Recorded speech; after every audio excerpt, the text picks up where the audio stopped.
Today we're talking about the youths, the next generation of accountants, the ones that are still in school right now, the ones that may be deciding, do I really go into accounting or is that going to be gone in 5 years' time? Is AI out to get them? Because in other industries, junior hiring, it's down. Like that is a real thing. In fact, unemployment right now for new grads, it's higher than it's been in a while. So is accounting on the chopping block? How are we going to put like juniors to work if we've got these really powerful AI agents that are taking care of all the menial tasks inside of an accounting firm or inside of even a business like an accounting department? I'm going to give you my take, and I don't want to like rose-colored glasses this at all. We're going to get real. And even if you run an accounting firm, which is most of the audience here, this also impacts how you hire. So let's get into it. What is the future of AI going to do to hiring entry-level folks?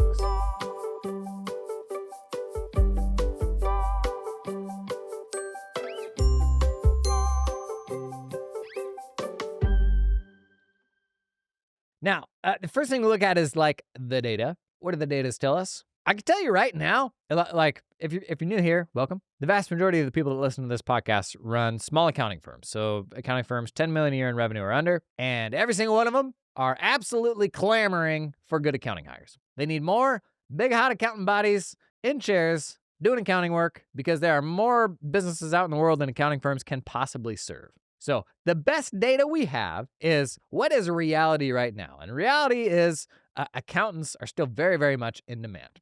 We've got a few examples of larger accounting firms making layoffs. And interestingly, at least one of them has been chalked up to they haven't had as much attrition with accountants as they normally do. Like big firms are just an absolute meat grinder. They pour a bunch of people in. Only a few people survive. A lot of people choose to leave. But in this economic environment now, post-COVID, fewer people are leaving of their own volition than in the past. And so they said, well, we had to lay off people because not as many people left as we thought were going to leave. You can decide whether you think that's real or not. But my take is when it's happening at the really big firms, that's more a reflection of like economic conditions, general tightening of belt straps. At the end of the day, those are real accountants. Even the auditors, they're people too. But I can tell you both, in the world of all but the very biggest accounting firms and in small businesses today, there's tremendous demand for accountants still. So I should say that. But from a technical standpoint, what is the technology that's just around the corner that's most relevant to the work that interns, entry-level folks can do for you? Well, it's worth calling out straight off the top is the notion that AI will automate menial tasks is flawed. This is a carryover from past types of technology that were only capable of doing menial tasks. So basic like software integrations, RPA, robotic process automation, these were very good tools at doing repetitive stuff because they could follow lines of code, like they could follow a repeatable sequence of things. Hence, the framing, menial, repeatable tasks can be automated. AI, it can do way more than menial, repeatable things. That's the novelty of AI. So AI is taking a bite out of work at every level of the skill spectrum. So AI isn't coming for the low-level stuff. It's coming for all stuff. And if you want a really good example of that, take a set of financial statements, chuck it into ChatGPT in the team plan, which is the only secure enough plan I would trust with my client data. Chuck a set of financial statements in there, balance sheet and income statement, have it review it. Say you're like a senior accountant. You're not reviewing this to assess the health of the business. You're just reviewing this for correctness. And I would say right now, if you want to get technical, use a reasoning model like O3. Right now, that O3 model, it is far beyond the level of an entry-level accountant. That is like a senior accountant level of insights that you'll get from it right now. That's an example of a high-skill task inside of an accounting firm, inside of a business that AI is already capable of. So AI isn't exclusively coming for the youths, for the entry-level folks. It's coming for everybody. But the most relevant to juniors AI development, the development that is most relevant to juniors, it is probably AI agents. And if you're not familiar, AI agents are essentially more autonomous AIs that will go out and do your bidding for you. And so the most practical example of this that we have today is ChatGPT Operator. It's available on the $200 a month Pro plan, which does not come with data protection. So if you run a business, just be real mindful about how you use that. I wouldn't put client information into it, for example, if you run an accounting firm. but it has a built-in web browser, and I prompt it, and I can say, go out to this website, do XYZ, and report back. And so, the example I come back to a lot is I'm going to this conference, I'm into AI stuff, give me a digest of all the talks that I ought to catch. It goes out, it finds the website. I didn't give it the website, it finds it, it goes to the agenda page, it navigates through all the different pages of talks, and it gives me a summary of what it thinks I should go see. Right now, it's pretty slow, it's not very smart, it can break a lot, but at the end of a workflow, you can save that workflow. So if I had to hop in and chat with it a bit to say like, no, go do this instead, or if it got stuck and I had to help it over something, then in the end, when I save that workflow, it knows all the shortcuts. It doesn't need to make all those same mistakes again. Now, right now, I could cut loose 3 of those agents to run simultaneously on that ChatGPT plan. In the future, there's no theoretical limit to how many agents can work for you simultaneously. So as these get better, as they are getting better every single day, the future for all knowledge workers looks more like almost being a puppet master for these AI agents that can go out and do your bidding. And it is this type of technology, I think, more than anything else, that people say, oh, geez, what about the interns? What about the person you would have normally delegated that task to? I would still come back to, that task could be any level of work. It's not just junior levels of work. But the bigger impact, but the bigger way that this impacts juniors is what we're now seeing in, say, software development, where it is such an aid to the people who already have that job that the need to make additional hires goes down. That is where juniors are impacted. That's where new graduates are impacted, not because it automated the junior's job, but because it just made everybody more productive. So like organizationally, the need is not as great as it was before because AI is making people more productive.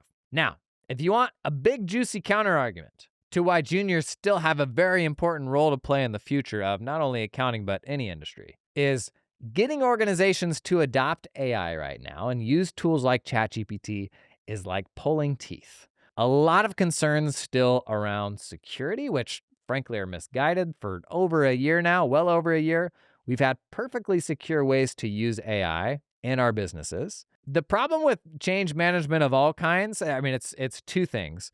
It's 1, inertia. The fact that by default, everybody will just keep doing things the same way they've always done them. And it is hard to get out of that rut and change your habits. But number 2, in most businesses, it's a question of incentives. Is there anything in it for that person to be more productive? Because if all we're doing is paying somebody to sit in a chair and work 40 hours a week, if you give them a tool that will make them more productive, what's in it for them? If you just assume that that person will do everything they can to line the pocket of the business owner, some people will. In fact, entrepreneurial folks like me, that's how we're wired. We want to help the business in any way that we can. This episode is brought to you in part by Makershub, who helps you automate your accounts payable department with AI. There is still such a huge percentage of businesses today that rely on manual approvals, even paper processes and stamps and all that stuff. That's because most accounts payable products do not give you the level of detail in your approval processes that you need. Makershub got a bunch of flexibility here, from separating bill approval from payment approval, because oftentimes those are 2 different groups of people that need to manage that. But when you can't separate those approval workflows, you end up kind of fudging, well, this person's got the keys to the castle, but we'll let them approve this bill because they're the only one that can make the payment, but they may not actually know anything about the bill.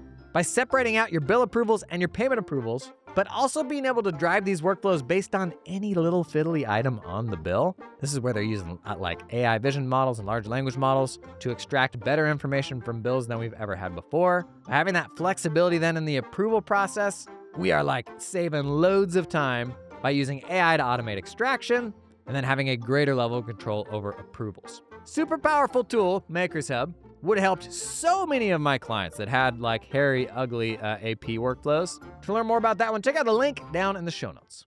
TeamUp is a recruiting firm that helps you hire direct in the Philippines. Talented accountants. That's different from the outsourcing or offshoring companies you most commonly hear about, where you're actually hiring the company. With TeamUp, you're just hiring a person because you can just hire people in the Philippines. Same way that I may hire somebody in Reno, Nevada. It's actually a great example. That's a pretty suspicious place. I'd say the Florida of the west side of the United States. How do I trust them? How do I train them? How do I do X, Y, Z? Well, how do you do it for like your onshore people? But you really are just working with them. They're an extension of your team. That's what TeamUp specializes in. So with TeamUp, you do a flat one-time price to recruit that person. Most hires are about $4,000, this one-time fee. TeamUp, no ongoing costs.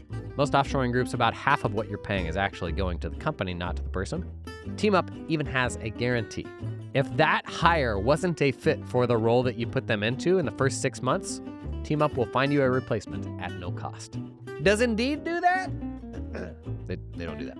Hiring in the Philippines is simpler and easier than you think. My last 4 hires in my firm, this was like 3.5 years ago, they were all in the Philippines. If you want to learn more, check out the link down in the show notes to schedule a call with TeamUp. Folks that have been doing a job for decades, that is, most people who are just happy being staff level people, their default will be the most comfortable 40 hours. That's how that will play out. And doing something new, doing something different when there's nothing in it for them, that's not the most comfortable version of those 40 hours. So you come into a meeting, everybody has what feels like a productive talk, everybody goes out, and then nothing changes. And in an organization like that, where it is pulling teeth to get people to change, you want to know the best way to inject some inspiration in there? Hire a snot-nosed kid just out of school who's spent 1,000 hours with ChatGPT the last 2 years because it was like the ultimate tool for students, right? So the folks coming out of school, you have a level of aptitude with AI that the olds don't. And I do a lot of talks to these folks, business owners and all that, the folks with lots of experience. You sit in a room with them and you're like, tell me, if ChatGPT had come out when you were in school, you would have become a freaking wizard with that thing, right? Like it's the ultimate tool of all time to learn, to produce homework, whatever it is. You would have known that thing like front to back. You would have used all sorts of AI apps that, frankly, old people like me probably have never even heard of. And when you tell people that, and they sort of like reconceptualize, oh yeah, no, I guess students, like, they are cranking on this stuff, aren't they? It dawns on them, oh shoot, like that's the person that I need in my business right now. They might be short on the technical experience and all the stuff that I had to do to learn X, Y, and Z, but what my team is lacking right now is exactly that, capability with AI tools. And so there's an argument that you can make that, well, nobody will just ever hire juniors because everyone already in the company is getting vastly more productive, so they don't need any people. But there's a counter argument to make. That is, this next crop of folks coming out of school for whom they're like kind of the first AI native generation, where they've used this stuff a ton before they ever enter the workforce, that's almost certainly the most productive generation of workers we've ever had. And when a business is blocked by not having people that are comfortable with that stuff inside of the business, the best way to change that is to augment that team with folks who can do it, like embed them into those teams. And while they're going to come in out of school with their own set of, weaknesses and shortcomings and all that, there's a version of that where we are like marrying the very best of those two things. I really push accounting firms to right now meet every single week internally to share what they did with AI that week that worked and what they did that didn't work. I think the best way to learn this stuff right now, because it is so user specific, is to just create more contacts between your team to share experiences. And then you learn and pick that stuff up faster. But I hear, especially from small firms, that it's like, we tried that. It's not an interesting conversation because like nobody's really hitting the ground running. What they need is that champion. And hopefully every accounting firm has that champion where they can come in excited to share a couple of things. They're ahead of the curve because they take to this stuff naturally. And then the rest of your team is kind of riding that wave with them because they can get a little bit of that excitement and get some fresh ideas. And this is where accounting firms, like this is an opportunity. This is something we actually need to assess as we're making hires now, because we all want those people that are really, really good with AI. You've got this generation of folks that are kind of terrified. They're like, AI, how, like, will this profession even exist post AI? Meanwhile, the people in the actual profession are like, does anybody around here know how to use AI? And there's definitely a timeline where it's like, okay, AI just kind of wipes out a really big percentage of white collar work and kind of everything changes and people work less. And you can make an argument that like that's actually a fundamentally better world than we live in today. There's a bunch of issues in that timeline still. Like, everything isn't perfect. But there's for sure a timeline where AI changes a lot of things. But if we look at history, if we look at the Industrial Revolution, if we look at personal computers, stuff like that, the human condition is kind of one that just always makes more stuff to do. Because when we were all farmers and then we moved to the factories, everybody's like, we won't have to work as much. Look at how much food we can crank out. We got these Uncrustable factories. We're not going to have to work as much as we used to. Even electricity, like they said that around everybody having electricity in their homes. Like, we're all going to be vastly more productive. We can have these in-home machines that will do stuff for you. For goodness sakes, the microwave. If I got a chest freezer full of Hungry Mans and a microwave, think of how many hours last week I spent cooking that I'm not going to have to waste anymore. The human condition has just kind of always been like, we'll find some more stuff to do. That's almost certainly the case here. Definitely what we're doing will change because AI is going to be able to help with a lot of the stuff that we do. But we've never really had an example in the past of somebody snapping their fingers. We have this cool new technology and everybody's just kind of spinning in their chairs with nothing to do. My hope, and this honestly feels like the most likely timeline. You've got some other countries that have like experimented with 4-day work weeks and stuff like that. And just, maybe this is an American thing, but like there's definitely still a very real struggle with overwork and priorities and all that. I would love a timeline where maybe the 32-hour week becomes the norm or the 36-hour week becomes the norm. And maybe it's even short-sighted for that to be the best it can be. Maybe there's something even better. But I feel like there's actually a pretty likely timeline where the post-AI world is a better world than we're living in today. And there's still a lot of stuff to do. I mean, right now, like, the data of how many accountants are leaving the profession, how we're already just chronically understaffed, and the problem's going to get exponentially worse over the next 5 to 10 years. All of the ingredients are here to make me think like, yikes, it sure seems like we're still going to need a whole bunch of accountants. Time will tell. Nobody has a perfect crystal ball, but it would be pretty hard for me to say, no, I shouldn't do accounting. And any of the arguments around that not also being equally relevant to just about any other white collar profession. If I look at software engineering, if I look at engineering, medicine, stuff like that, I'm not aware of any profession, and I'm sure there are others, but I'm not familiar with others that have like the kind of shocking numbers stacked against them that the accounting industry has right now, with the number of CPAs that are retiring, how many folks left the profession during COVID. If you look at the industry, every signal says there's going to be a lot to do. And the only counter argument you can really make to that is equally as applicable to other types of white collar work as well. And even if you go blue collar, like you look at robotics developments right now, goodness sakes. There was a time when it was like, well, the only thing left to do will be becoming a plumber. But boy, robot stuff. I don't know. I got a hard time buying into that. That's my take. Let me know your take in the comments. I still see a huge need for junior accountants as far as I can see into the future, and I don't suspect that'll change anytime soon. If you're new here, we talk about running accounting firms. Whether you already got one, whether you're thinking about starting one, that's what we do. And I go around the U.S. Helping people do this with live events. So a few events I got coming up. July 14th, I'm going to be in Los Angeles. July 16th, I'll be in Denver. July 22nd in Chicago. July 25th in Atlanta. Those are actually all accounting AI events. Learn more about those events and get tickets. Head over to jasononfirms.com/events. Thanks for being here. I'll see you in the next one.